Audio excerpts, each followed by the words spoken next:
Bismillahirrahmanirrahim. Dear viewers, assalamu alaikum. Hope you are well. I am also fine by the grace of Almighty. Allah's English নেটের পক্ষ থেকে আপনাদের সকলকে স্বাগতম জানাচ্ছি আমি মাহবুবুল্লাহ। বন্ধুরা, আজকে আমি আপনাদের জন্য একটি অত্যন্ত গুরুত্বপূর্ণ লেসন নিয়ে আসছি। লেসনটি হলো দুটো প্রিপোজিশন নিয়ে। বন্ধুরা, ইংলিশ গ্রামারের মধ্যে থ্রো এবং অ্যাক্রস এই দুটো প্রিপোজিশনের কিন্তু অনেকগুলো ব্যবহার বিধি রয়েছে। আমরা অনেক পড়াশোনা করার পরেও এই দুটি প্রিপোজিশন নিয়ে আমাদের কনফিউশন কিন্তু আমরা দূর করতে পারি না। বন্ধুরা, যারা এখনও পর্যন্ত অনেক পড়াশোনা করার পরেও এই অ্যাক্রস এবং থ্রো দুটি প্রিপোজিশন নিয়ে কনফিউশন দূর করতে পারেননি, তারা আমার ছোট্ট লেসনটিকে আপনারা প্রথম থেকে শেষ অবধি পর্যন্ত দেখতে থাকুন। আশা করি আপনাদের কনসেপ্টটি অবশ্যই আমি ক্লিয়ার করতে পারবো।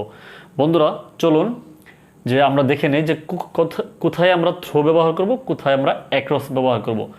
বন্ধুরা, আমি বলি যে থ্রোর জন্য দুটি কন্ডিশন আমি দিয়ে দেবো। সেটি হলো যে থ্রোটি হলো কোনো কিছুর ভিতর দিয়ে বা মধ্য দিয়ে যখন আমরা অর্থ মিন করব তখন কিন্তু আমরা থ্রো ব্যবহার করব। আরেকটি কন্ডিশন হলো যদি কোনো বাধার সম্মুখীন হয়, যখনই আমরা কোনো কিছুর ভিতর দিয়ে যাব বা মধ্য দিয়ে যাব, তার মানে কি এখানে বাধার সম্মুখীন আছে, তাহলে তখনই কিন্তু আমরা থ্রো ব্যবহার করব।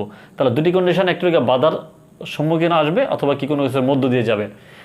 আর অ্যাক্রসটি হলো এটার মধ্যে কোনো বাধার টাধা কোনো কিছু থাকবে না, তখন আমরা অ্যাক্রস ব্যবহার করব। বন্ধুরা, এখানে আমি 5টা এক্সাম্পল লিখেছি। এই 5টা এক্সাম্পল আমরা এখন একটু অ্যানালাইসিস করি এবং আপনাদেরকে মিলিয়ে দিচ্ছি।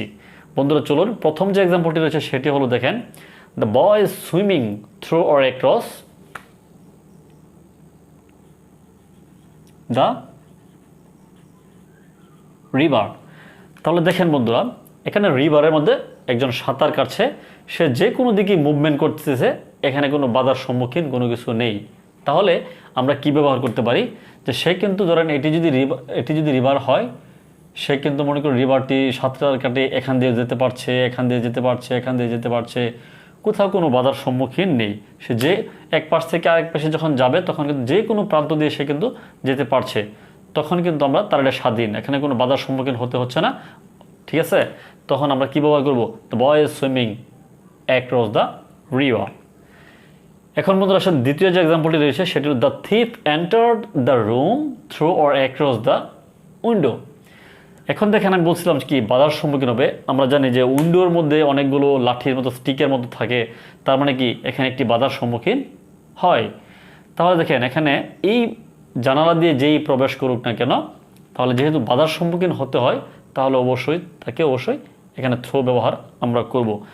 The thief enter the room through the window. Okay বন্ধুরা, তৃতীয় যে থার্ড যে এক্সাম্পলটি রয়েছে সেটা the boy is running across through the field. এখানে দেখেন, ফিল্ড উন্মুক্ত, যে কোনো স্থান দিয়ে কিন্তু বয়টি যেতে পারছে বা সে হাঁটতে পারছে, দৌড়াদৌড়ি করতে পারছে। তাহলে আমি এখানে কিন্তু কোনো বাধার সম্মুখীন নাই, তাহলে আমরা কিন্তু এখানে অবশ্যই অ্যাক্রস ব্যবহার করব। বন্ধুরা, ফোর্থ যে এক্সাম্পলটি রয়েছে সেটি দেখেন, the old person was walking across through the desert. এই যে মরুভূমি রয়েছে, মরুভূমির মধ্যেও কিন্তু একই অবস্থা, যে সে যে কোনো প্রান্ত দিয়ে কিন্তু সে যে কোনো জায়গা দিয়ে কিন্তু সে হাঁটতে পারতেছে, যেতে পারছে, তার কোনো বাধার সম্মুখীন হতে হচ্ছে না। তাহলে দ্যাট মিনস এখানেও কিন্তু আমরা অ্যাক্রস ব্যবহার করব। এখন দেখেন বন্ধুরা, ফিফথ যে এক্সাম্পলটি রয়েছে সেটা the train is going across through the tunnel. তাহলে এই যে টানেলের মধ্য দিয়ে কিন্তু ট্রেনটি যাচ্ছে, আমরা মিন করছি কি টানেলের মধ্য দিয়ে ট্রেনটি যাচ্ছে, তাহলে অ্যাবসলিউটলি এখানে অবশ্যই থ্রো ব্যবহার করব বন্ধুরা।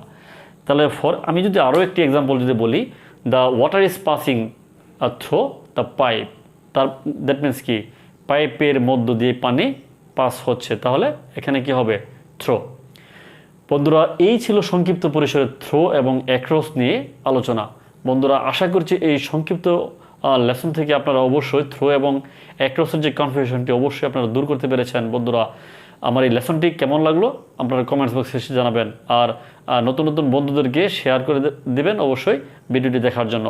বন্ধুরা, আমি আজকের মতো এই পর্যন্ত বিদায় নিচ্ছি। আপনারা সকলে ভালো থাকুন, যে যেখানে আছেন সুস্থ থাকুন। আসসালামু আলাইকুম।